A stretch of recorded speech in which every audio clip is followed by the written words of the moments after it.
Hello दोस्त, railway live channel पे आपका स्वागत है। सटीक सही जानकारी के लिए रेलवे लाइव चैनल को सब्सक्राइब करें।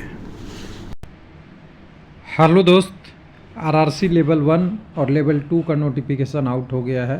स्काउट और गाइड कोटा आरआरसी सिकंदराबाद का रेलवे में बिग चेंज होने वाला इंडिकेट हो रहा है और कई सारे टेलीग्राम ग्रुप पे लोग शेयर कर रहे हैं कि ग्रुप डी के नोटिस देने के में डिले करके रेलवे कुछ बड़ा चेंज करने या बदलाव करने के पक्ष में है।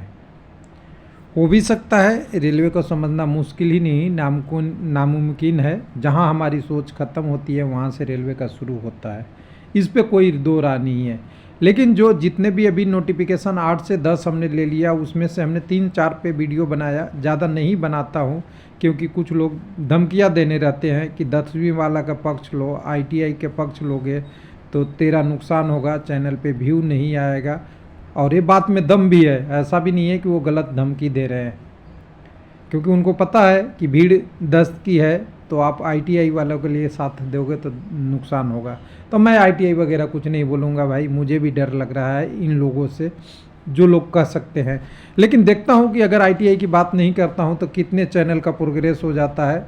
2,30,000 आज 1.5 साल से लगभग 2,29,000 30,000 सब्सक्राइबर है।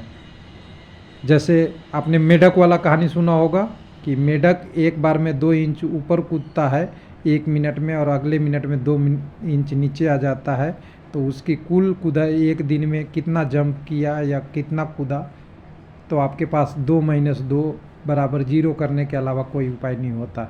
वही इस चैनल पे भी चल रहा है, लेकिन इससे मैं नाराज़ नहीं हूँ, ऐसा नहीं सोचिएगा, क्योंकि मेहनत करना और टेक्निकली सही बताना मेरा काम है।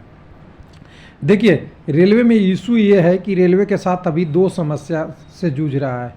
एक तो गवर्नमेंट की भर्ती का पॉलिसी, रेलवे हमेशा चाहता है, हमेशा देखिएगा मार काट मची रहती है रेलवे में।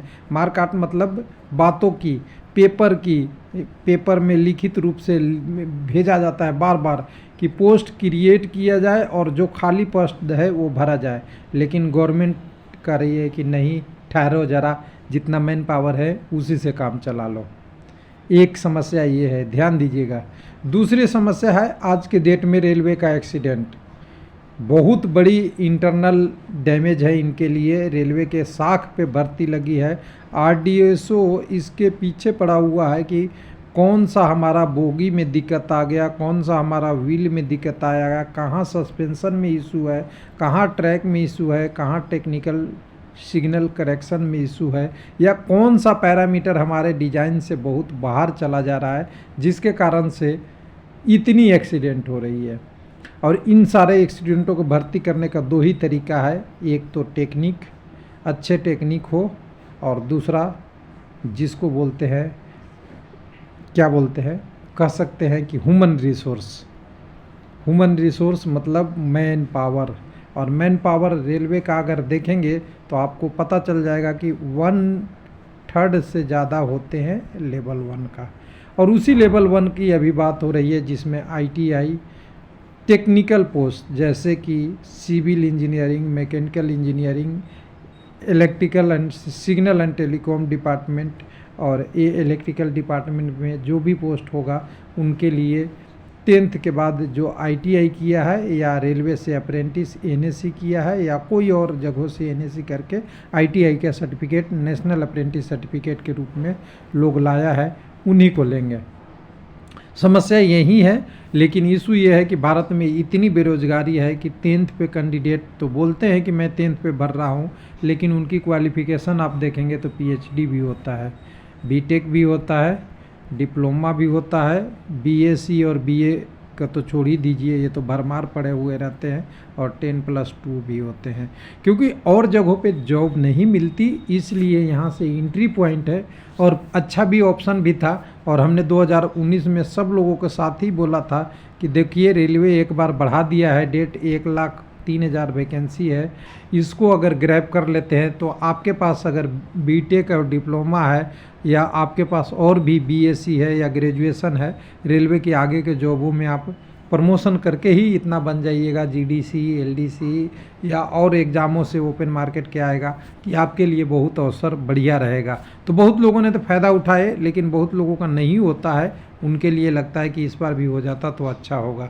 लेकिन मुझे इस बार लग रहा है कि रेलवे बहुत बड़ा चेंज नहीं करके 99% आपको आईटीआई ही करने जा रहा है। बाकी रेलवे को मैं वीडियो के शुरुआत में भी बोला है कि समझना मुश्किल ही नहीं, नामुमकिन भी है, और पॉलिटिकल इंटरफेरेंस भी बहुत ज़्यादा होता है जॉब में, भर्ती में। सरकार भी चाहती है कि मेरा अच्छा काम हो, हमारे अच्छी वैकेंसी दिखाई जाए, हमारे अच्छे वोट बैंक को नौकरी दिया जाए। बहुत सारी फैक्टर होती है, वो बदल सकता है। लेकिन अगर हम सिकंदराबाद की बात करेंगे तो सिकंदराबाद में नोटिफिकेशन 23 तारीख को पब्लिश हो गया है, जिसको 24-25 के लिए स्काउट एंड गाइड कोटा के लिए भर्ती है। इसमें बहुत ज़्यादा वैकेंसी नहीं आता है, लेकिन हर साल इसको भी रेलवे लेते रहता है। पेपर नोटिफिकेशन उतना ही साइज का बनाता है जितना 1.5 लाख 2 लाख वैकेंसी का होता है, लेकिन भर्ती कितने का होता है, 2-4 पोस्ट का। डेट देखिएगा 23/11 है, देख लीजिएगा, कोई कन्फ्यूजन नहीं रखिएगा। भरने का 23/11 से 22/12 तक भर सकते हैं कैंडिडेट। इसमें सारा का ईमेल आईडी वगैरह रिक्रूटमेंट है। नंबर ऑफ पोस्ट के नाम पे देखिएगा तो कुल मिला के लेवल 1 के 12 और 2 पोस्ट लेवल 2 के हैं, जिसके लिए आपका साउथ सेंट्रल रेलवे का है, और 2 पोस्ट आपको सिकंदराबाद, हैदराबाद सभी डिवीज़न का 2-2 पोस्ट दिया है स्काउट एजेंट का। यहाँ पे सबसे बड़ी चीज़ है कि जिसकी हम लोग डिस्कस कर रहे हैं लेवल 1 का। लेवल 1 के बारे में इतना हमने बात किया है, वो सारा में educational qualification civil engineering, mechanical, electrical, signal and telecom department में 10+ एकदम बिल्कुल साफ साफ देखिएगा 10+ आईटीआई लिखा हुआ है। और ये लग रहा है कि अभी के नोटिफिकेशन में कहे ना कि लेटेस्ट नोटिफिकेशन है, इसके बाद आपको अब लगभग लेवल 1 का कभी भी नोटिफिकेशन छप गया है, कभी भी बाहर आ सकता है पब्लिक सेशन में। तो आईटीआई रहेगा या 10th रहेगा, ये यूट्यूबर तो नहीं डिसाइड करता, लेकिन हम इतना उम्मीद कर सकते हैं आपके साथ कि कम से कम इतना ज़्यादा वैकेंसी दे दिया जाए कि सबके लिए मौका मिले। इसीलिए मैं कहता हूँ कि टेक्निकल यही है कि जितना ज़्यादा वैकेंसी आएगा वो उसी पे कल्याण होगा। आईटीआई और 10th हमारे कहने से चेंज नहीं होगा। रेलवे की जो नोटिफिकेशन अभी दिख रही है वो आईटीआई के फेवर में दिख रहा है। यही यूट्यूबर का बताने का काम है। न पक्ष लेने से वैकेंसी चेंज होता, नहीं होता। अगर होता तो आपके बड़े बड़े टीचर लगे हुए थे वो रोक लेते कि आईटीआई रोक ले, और रोक लेते तो उनकी कल्याण हो जाती।